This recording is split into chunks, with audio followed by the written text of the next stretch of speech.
All right, everyone. I'm back with another one, another on the headset with me, Coach Ed, here for another conference preview. Now I'm down to the last three. It's been a journey. I appreciate every one of you guys that have been rocking with me from the beginning. So thank you all. Again, I appreciate you all. Those of you just tapping in for your particular conference, I hope you enjoy. Again, those of you who've reached out, thank you for your comments and your opinions. Truly appreciate it in what you guys are thinking and how you see things. So again, thank you. Um, Everyone, if you're new, make sure you subscribe and hit the notification so you know when I post new content. Everyone, just hit that like button so this way it just can get out into the algorithm. Again, subscribe if you're new. It's free, doesn't cost you anything, helps me grow the channel. And also, everyone, sharing all your social media platforms. I really appreciate you guys. So today, we're going to be talking about the Atlantic Coast Conference, or the ACC. So pretty much up and down the East Coast, just to touch into slightly into starting into the Midwestern area, but not that far deeply in. Now they are on the West Coast. They have a few teams from the West Coast coming over, as well as down in one team down in the Southwest. So, but I'll dive into all that. Give you my opinion, my synopsis on all the teams. So, but before we get into that, hey DJ, do me a favor. Let them know what this is.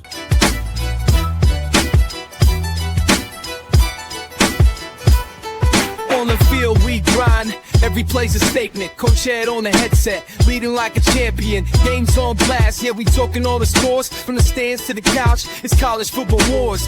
Tactical rise, rivals feel the pressure. Every snap, every pass, it's a teacher lecture. We breaking down the plays with rhythm and force. This podcast is the playbook, it's the main source. On the headset, we're calling the shots. Every team on the rise, giving all that we got. On the field we hustle, every snap like it's gold. Highlight reels rolling, the stories unfold. Tailgates are packed, fans decked in their pride. On the headset, got the whole world on our side.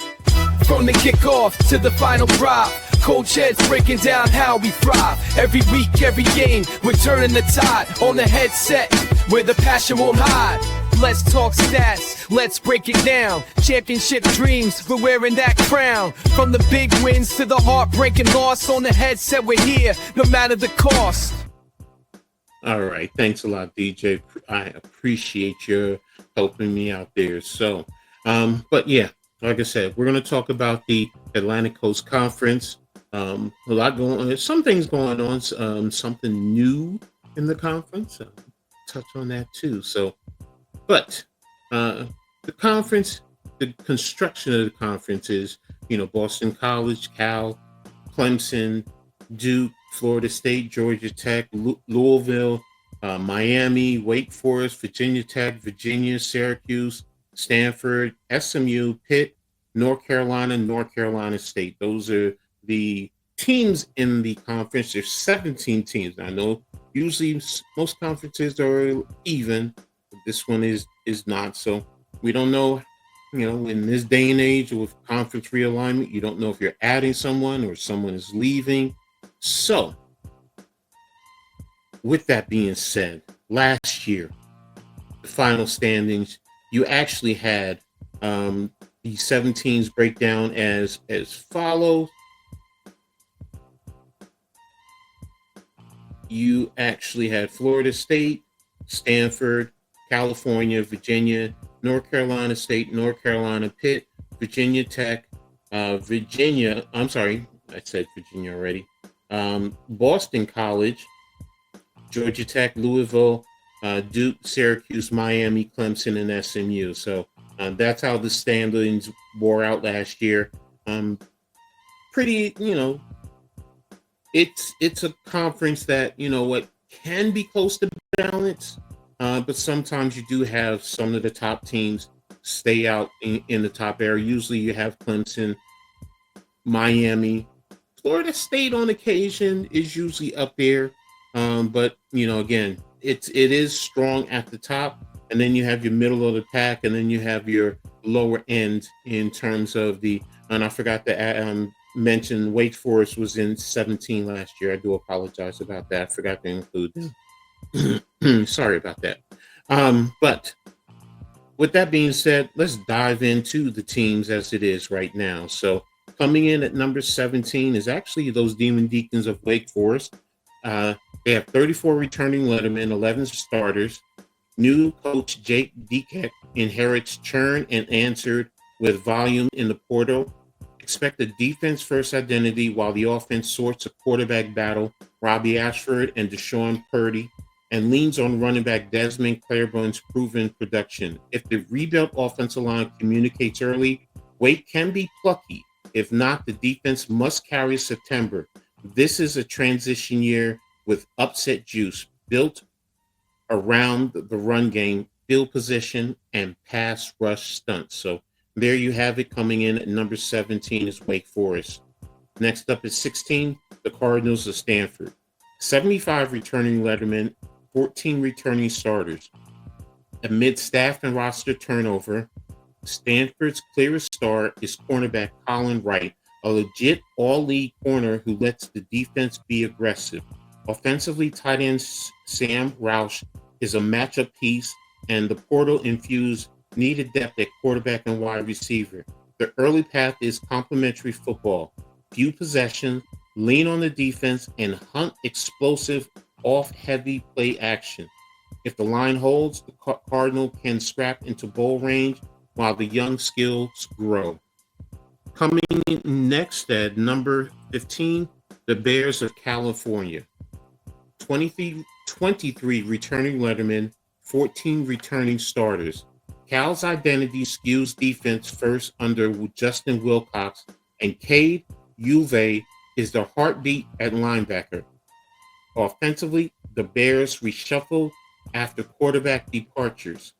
The staff brought in competition, Devin Brown among them, and will lean on play action and physical run game to protect the young receiver room. If the pass rush pops and the turnover margins flip positively, Cal becomes a bowl team with upset spice, patience on offense, teeth on defense. Next up, coming in at number 14, the Blue Devils of Duke. Now they have 36 returning lettermen, 13 returning starters. It's a new look Blue Devil outfit with Darian Mensah winning the quarterback job out of the portal. Duke's offensive identity under Manny Diaz should be balanced and opportunistic, while a deep secondary proves pressure at the defense. Mensah's ability to extend plays is the swing skill. If the line holds up, Duke can steal a couple as underdog and live on turnover margin and field position. Bowl team trajectory with spoiler potential in November. Coming in at number 13, the Cavaliers of Virginia. Now they have 31 returning lettermen and 15 returning starters. Tony Elliott's Cavaliers handed the TCU transfer Chandler Morris, whose arm talent and off-script ability raised the ceiling right away. Virginia bulked up at receiver and along the defensive front via the portal, aiming to fix last year's explosive play deficit. If Morris limits the YOLO throws and run game can live at 2nd and 6, UVA becomes a nasty out, especially at home. Quiet bowl path with upset potential if the pass rush hits. So there you have it at 13, the Cavaliers. Coming in at number 12, Virginia Tech Hokies. Now they have 28 returning lettermen and 12 returning starters. The Hokies feel quietly dangerous. Quarterback Kyron Drones returns to a system that unleashes his legs and a heavier RPO menu, and Tech's edge should play again, drive passing down wins. If the all-season focus was the red zone finishing and third down medium, if the receivers separate and better, and Drones trust the check down, this is an 8 or 9-win profile with ACC title game outside shots. Lane Stadium gets them a win or two by itself. That is a tough place to play in Lane Stadium. Coming in at number 11, the Eagles of Boston College. Now they have 35 returning lettermen and 12 returning starters. Year 2 under Bill O'Brien brings a true quarterback competition. Dylan Longergan versus Grayson James, and a play-action, tight end-friendly offense either can operate. The Eagles' disciplinary gains and situational football improved last fall. Now the aim is more explosive without turnover. Defensively, multiple fronts and a heavy emphasis on tackling in space. If BC finds the right quarterback early, 6 to 8 wins are on the table in a wide open middle of the ACC. Coming in at number 10, the Wolfpack of North Carolina State. Now they have 34 returning lettermen and 15 returning starters. Dave Doran's group again screams high floor. New quarterback CJ Bailey brings mobility and enough arm to keep the vertical game alive, and the Wolfpack defense returns its trademark physicality. The question, chunk plays on offense. If Bailey's timing and a refreshed receiver room clicks by October, State is a dark horse title game threat. Expect the usual special team edge and situational toughness that travel well, plus a program comfortable winning 24 to 20 rock fights. Coming in at 9, the Pitt Panthers. Now they have 37 returning lettermen, 16 returning starters.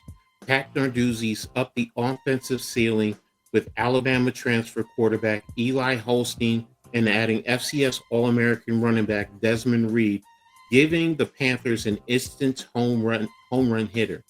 Expect classic Pitt, sturdy front seven, condensed games, and enough vertical shots off play action.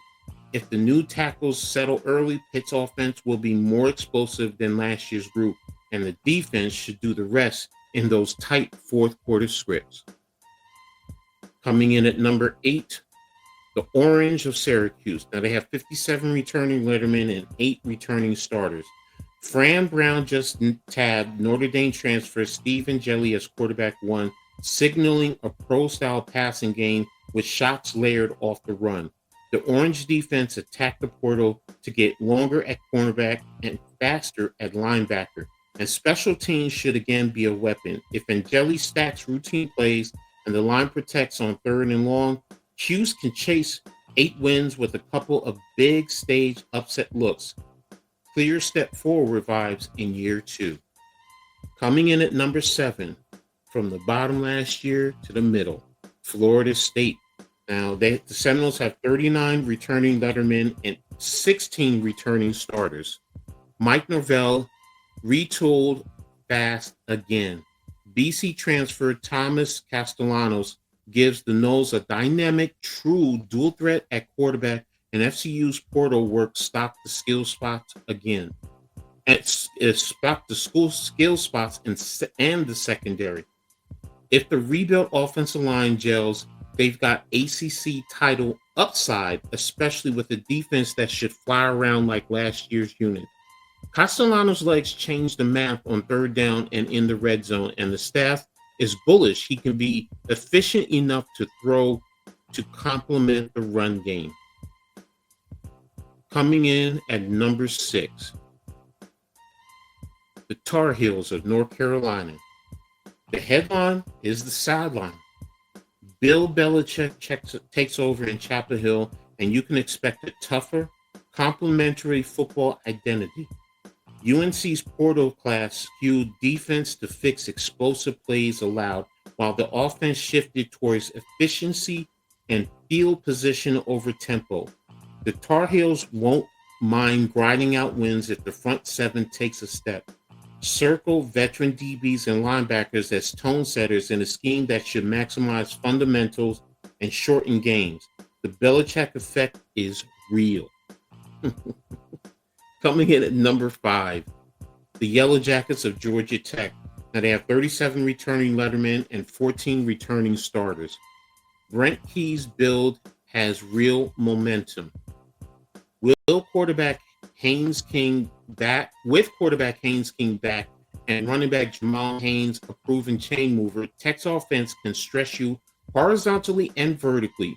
Defense has more speed at all three levels after portal adds, and the preseason buzz has the Jackets flirting with top 15 status. If explosive play prevention improves, this is a legit ACC title challenger because the offense can already win a track meet. Floor is a solid bowl, ceilings Indy. There you have it. Now, coming in at number 4, the Cardinals of Louisville. Now, they have 26 returning lettermen and 16 returning starters. Jeff Brom reloaded the skill spots and landed USC quarterback transfer Matt Moss to distribute. Dynamic backs Isaac Brown, and Duke Watson headline a room that should feast behind an athletic line, and the defense added rush juice to sustain last year's havoc rates. If Moss's pocket rhythm carries over and the corners hold up, Louisville's path to 10 wins is very real. This is speed, spacing, and a quarterback who gets the ball out on time. Coming in at number 3, the Hurricanes of Miami. Now they have 26 returning lettermen and 15 returning starters. Yes, Miami did swing big. Georgia star Carson Beck transferred in, and the Canes surrounded him with a deeper receiver room and upgraded protection. Defensive line depth is also a real strength. If the downfield passing returns to Beck's 2023 style efficiency and the run game is more respectable, Miami has playoff level upside in year 3 under Mario Cristobal. It comes down to turnovers and situational play calling late, areas that expect Beck's positive to stabilize. Coming in at number 2, the Mustangs of SMU. Now they have 25 returning lettermen and 12 returning starters. The Mustangs jump in ready to swing. Quarterback Kevin Jennings pilots a fast vertical offense with a veteran line, while safety Isaiah Nwokobia, sorry if I messed the name up, headlines a defense that thrives on takeaways. Rhett Lashley's balanced tempo with recklessness should translate immediately. If SMU's front can hold up versus ACC trench play, this is a top 25 team with Indy inspirations.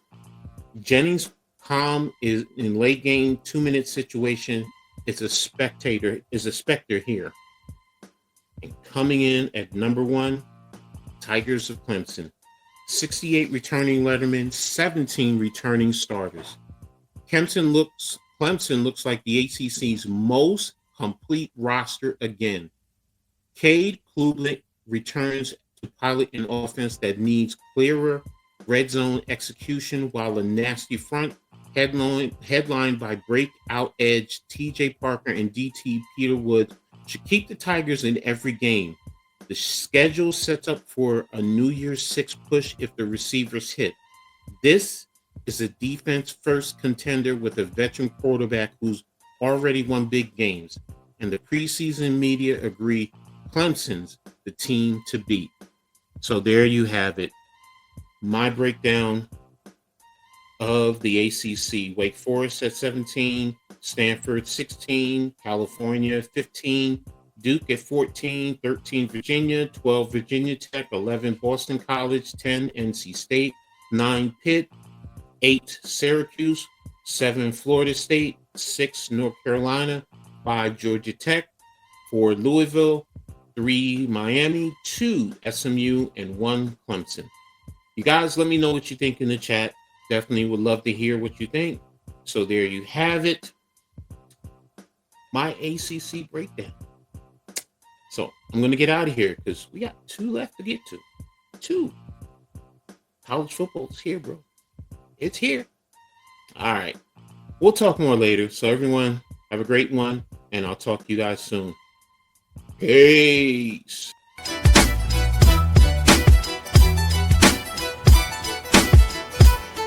On the field we grind. every play's a statement. Coach Ed on the headset, leading like a champion. Games on blast, yeah, we talking all the scores. From the stands to the couch, it's college football wars. Tactics arise, rivals feel the pressure. Every snap, every pass, it's a teacher lecture. We breaking down the plays with rhythm and force. This podcast is the playbook, it's the main source. On the headset, we're calling the shots. Every team on the rise, giving all that we got. On the field, we hustle every snap like it's told. Highlight reels rolling, the stories unfold. Tailgates are packed, fans decked in their pride. On the headset, got the whole world on our side. From the kickoff to the final drop, Coach Ed's breaking down how we thrive. Every week, every game, we're turning the tide. On the headset, where the passion won't hide.